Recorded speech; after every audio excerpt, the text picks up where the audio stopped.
Amici bellini, perdonate un po' il ritardo, ma dovevo studiare, perché se arriva Den Donker dobbiamo capire con le liste come siamo messi, perché qua continuano a parlare, mo arriva pure il centrocampo, il difensore, Perez, eccetera, eccetera, ma probabilmente non ci troviamo. Approfondiamo!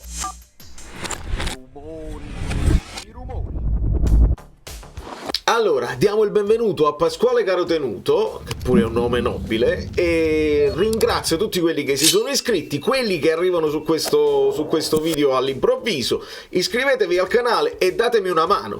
Una mano me la potete dare con i like, è una roba di cortesia, il like sul video e il video gira. E più questo video gira, più ci possiamo togliere dei dubbi, perché io avanzo dei dubbi, non do risposte perché il regolamento è un po' oscuro. Allora, prima di tutto, Den Donker. Andiamo, spostiamoci con una brava metà. Ho cominciato a fare le grafiche, poi i miei grafici la fanno meglio. Però sotto Den Donker c'è la lista che io già feci, c'era già un video dove vi parlavo della regola delle liste 20, la lista dei 25 che si dice sempre, che io ho rinominato però 17 più 4 più 4 perché per le regole della Serie A 4 devono essere del vivaio del Napoli, 4 devono essere del vivaio Italia, cioè che sono cresciuti da quando erano piccoli in Italia. Ora il Napoli ovviamente sa benissimo tutte queste cose, sono gli esperti di mercato che non considerano tutte queste cose quando fanno una serie di nomi a caso e dicono ma viene questo, ma viene quell'altro, eccetera eccetera, senza considerare che il Napoli ha dei limiti entro i quali deve rimanere. Poi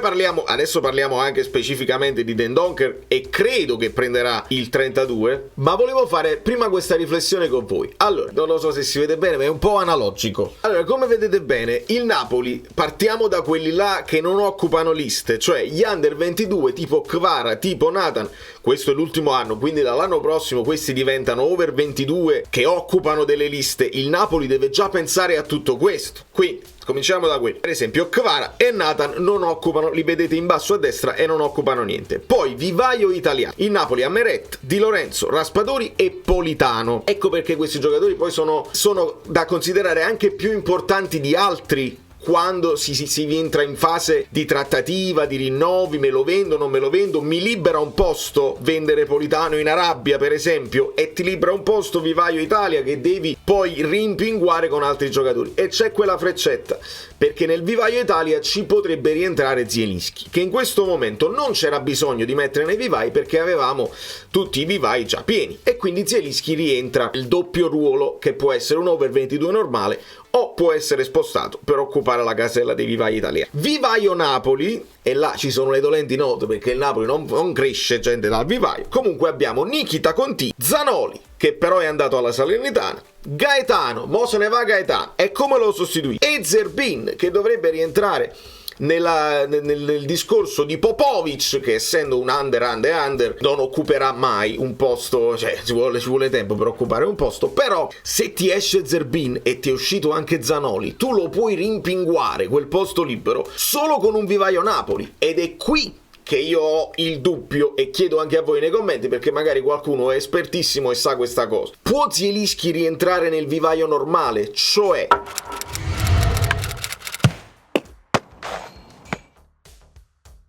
il Napoli deve avere 17 giocatori senza vincoli e poi 8 divisi 4 e 4. Se Zielinski si può spostare e quindi non è vivaio Napoli, però è vivaio Italia, e quindi ti trovi con un vivaio Napoli da 3 con Contini, Gaetano e Zerbin, e Zielinski si può spostare nel gruppo di Meret, Di Lorenzo, Raspadori e Politano, tutto a posto. Entra Den Donker e Den Donker diventa il 17esimo della lista del Napoli. E li vedete bene: Gollini, Ostigard, Rachmani. Gollini è un altro borderline perché è cresciuto in Inghilterra, insomma lì non si capisce. Però Gollini, Ostigard, Rachmani, Mario Rui, Olivera, Juan Jesus, Sanghissà, Lobotka. Tedesca non c'era già, quindi viene preso il suo posto, diciamo, da Traoré. Caiuste, Elmas va via, preso il suo posto da Ngonge. Demme, Simeone, Osimhen, Lozano era andato via e quindi prende il posto suo Mazzocchi, e il posto vuoto che era rimasto in estate è stato preso da Lindstrom. Poi vedete anche, c'è scritto anche Veiga, cancellato, che ero convinto che stava arrivando. Ma questo è. Quindi il Napoli ha già 17 giocatori. Se possiamo spostare Zielinski è un conto. Arriva Den Donker e 6 completo con la lista dei 17. Puoi anche averne solo 3 di vivaio, puoi anche averne uno solamente, non fa niente, solo che non lo puoi sostituire con un giocatore over 22 senza vincoli. Di conseguenza questa è la situazione: se si può spostare Zielinski, se non si può spostare Zielinski, il Napoli ha due opzioni: uno, ti devi vendere Demme o ti devi vendere Ostigard e liberi il posto per Dendoncker lì, senza pensare poi dopo a Perez, senza pensare agli altri acquisti. Questo devi fare per le liste, oppure Zielinski finisce fuori rosa, ma fuori rosa veramente, cioè viene fatto fuori dalle liste dei 25, visto che ci stanno tutte queste problematiche, visto che probabilmente il Napoli non ha intenzione di usarlo, perché se hai uno Zielinski in una finale di Coppa lo devi utilizzare. E invece vedete come era il discorso di Demme, cioè ce l'hai in rosa ma non lo utilizzi mai. Adesso oltre a Demme, che più o meno rientra nella rosa, con Mazzarri e Zielinski che vive questa situazione qua, quindi può essere pure che la situazione Zielinski è già stata anticipata dal Napoli e dice: noi mo ci muoviamo sul mercato, Zielinski lo facciamo fuori e quindi ci troviamo con le liste. Queste cose non ve le dicono, lasciate il like, non ce lo dicono. Mentre vi parlo mi arrivano le notizie degli amici abbonati, perché stiamo studiando tutti insieme, e Zerbin pare in partenza per Monza. Ora noi dobbiamo apparare dei giocatori per la partita. Zerbin può partire, va benissimo, non lo puoi però sostituire con Dendoncker. Questo è il discorso generale, quindi si deve muovere uno tra Zielinski o nei vivai, se si può fare a livello di collegamento, o deve far fuori un Ostigard scontento che pare non voglia andare all'Udinese in un possibile scambio con Perez e voglia continuare ad andare al Genoa, oppure un Demme che era comunque fuori rosa e quindi entra in Dendoncker, che ha quelle caratteristiche bene o male, però è anche un pochino più duttile, e quindi devi trovare una sostituzione per Demme. Se nessuno se lo vuole comprare devi arrivare alla rescissione, cioè è qualcosa di importante, e questo deve ancora prendere lo stipendio.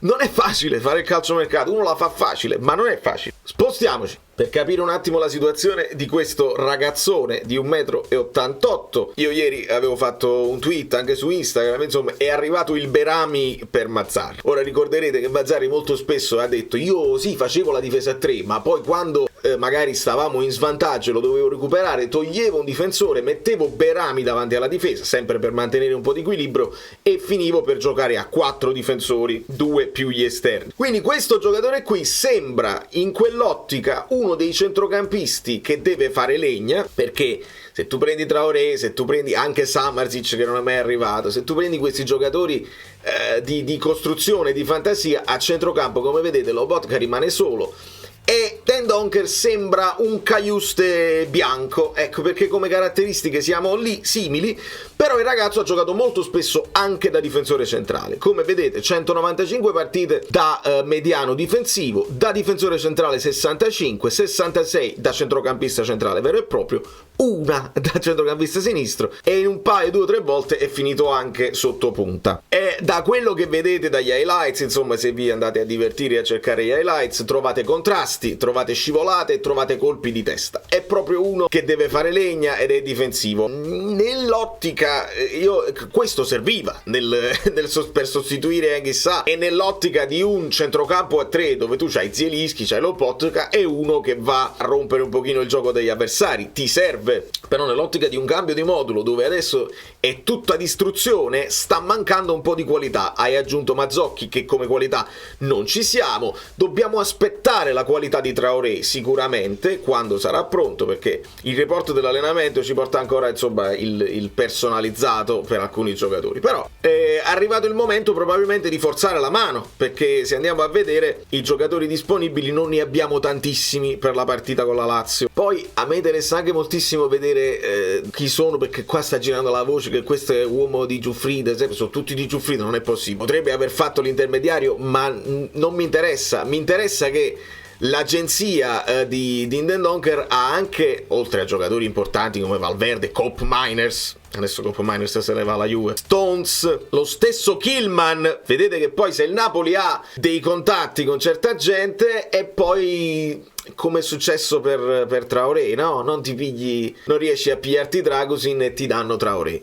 quindi probabilmente non sei riuscito a pigliarti Kilman. Questi ti telefono, dice però ce l'ho un giocatore che è scontento perché quest'anno ha giocato solamente 8 partite, pochi spezzoni, veramente pochi minuti. Se ti serve organizza l'operazione, infatti è in prestito, poi il diritto di riscatto a 9 se ti convince, quindi sono le operazioni senza rischio che il Napoli rimpingua un po' la squadra al momento, però non è un'operazione che tu già fai per il futuro sicuro, devi decidere. Vedete, Dumfries, McKennie, eccetera eccetera. Interessante, anche il mio Anthony Robinson ce l'hanno loro. Compriamo Anthony Robinson. Più che altro interessante che questi gestiscono anche allenatori. E quindi se Arteta non lo consideriamo nemmeno, però c'è Potter che è libero, c'è Maresca che potrebbe essere interessante per il futuro, insomma ne parleremo, sicuramente ne parleremo, anche Steve Gerrard. Insomma signori, questo è per la Lazio, considerando che non abbiamo Kvara, non abbiamo Simeone, non abbiamo Cajuste, togliamolo da mezzo, e quindi dobbiamo considerare che uno tra Dem e Ostigard potrebbe andare via e quindi va risolta la situazione Zielinski, e togliamolo Zielinski. Ostigard e Dem non li mettiamo titolari, perché non li mettiamo titolari, però qualcuno deve giocare e quindi questa è la situazione al momento. Mazzocchi di Lorenzo, Mazzocchi dovrebbe aver recuperato la botta, Mario Rui, Zerbin in partenza per Monza e lo togliamo. Questo Ndendonker è capace, vedete, è ancora diverso, però va bene, dovrebbe anche addirittura poter partire titolare, addirittura. Mettiamolo qui. E al momento Gaetano, perché non te ne puoi togliere un altro del tuo vivaio, altrimenti non lo puoi sostituire con nessuno. C'è Traoré, c'è Lindstrom, c'è Ngonge, c'è Politano. Mettiamo Ngonge qua, li mettiamo in panchina. Ngonge, io non penso che Ndendonker arriva e va subito titolare, però vediamo se siamo in grandissima emergenza. Politano, Lindstrom, Mazzocchi, leva Traoré. E quindi questa è la situazione se si insiste con la difesa a 3, con Mario Rui, Lobotka, Gaetano e Mazzocchi, ragazzi. Questa è la situazione attuale. Poi ovviamente puoi anche giocartela a 4 se decidi di ritornare a 4. Certo, Mazzocchi mezzala diventa difficile, ti puoi inventare un Lindstrom mezzala e Mazzocchi alla sinistra. Veramente siamo inguaiati e questo ti deve sottolineare che il mercato del Napoli, che come vedete è difficile perché ci sono dei parametri, sicuramente andava fatto molto prima, ma molto prima, perché tutte queste problematiche le conoscevi già. Come vedete la hitmap di Ndendonker di quest'anno è quasi, insomma, può fare la mezzala, può fare il centrocampista centrale di destra, ma può fare anche il braccetto difensivo se tu hai intenzione di continuare a 3 e quindi sposti Di Lorenzo sulla fascia, tutta fascia, e metti Ndendonker a fianco Rachmani come difensore che però è abituato a stare anche a centrocampo, perché si può fare tutto, si può rimanere a 3, però devi cominciare ad avere anche un po' più di coraggio e creare, perché se giochi solamente contro l'avversario alla fine subisci e devi sperare solo nei contropiedi.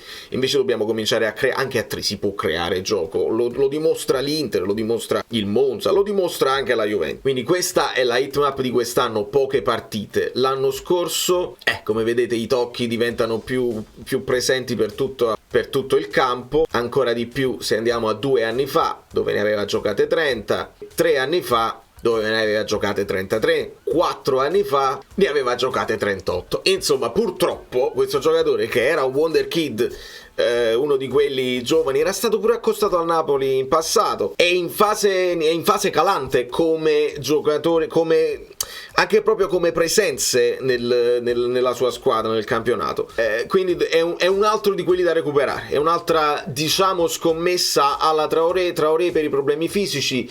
Lui non so se sono stati problemi fisici o semplicemente scelte tecniche, che non è più rientrato nelle rotazioni. Un giocatore medio che però gioca in Inghilterra può andare più che bene in Italia, questo teniamolo presente, però non è un fine dicitore, consideriamolo un Berà che lo metti là e fa legna e fa lotta, e va anche bene perché servono giocatori così, però non perdiamo di vista la qualità, altrimenti in porta non ci arriviamo mai. Serve un percorso lungo se poi vuoi cambiare completamente il DNA di una squadra e diventare tutta una squadra di fisicità, di seconde palle, eccetera eccetera.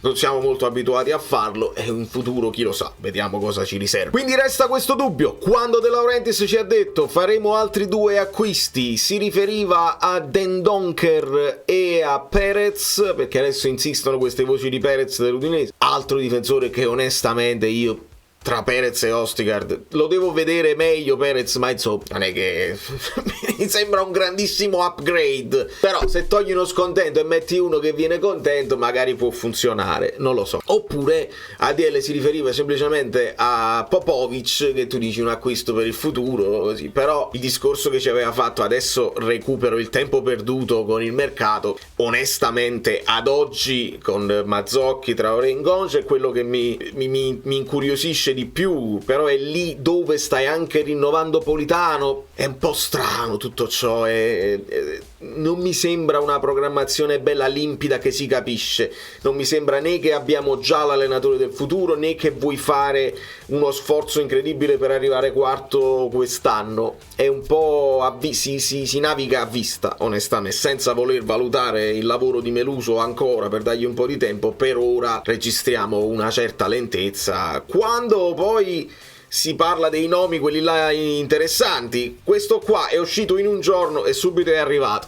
Perché? Perché non ha grandi, non c'era concorrenza, diciamoci quello che è. Quindi speriamo che vada tutto bene, che i nuovi arrivati si inseriscano subito e diano una svolta a questa stagione, e aspettiamo, perché oggi è 24 e stasera che in questo momento De Laurentiis si è a cena con i giornalisti, lo sapremo sicuramente domani. Voi vi iscrivete al canale finalmente vi iscrivete al canale, perché vi ho convinto con questo video, lasciate like che vi siete dimenticati e state sul pezzo come lo siamo noi. Risolvetemi nei commenti la questione delle liste, perché io non sono convinto.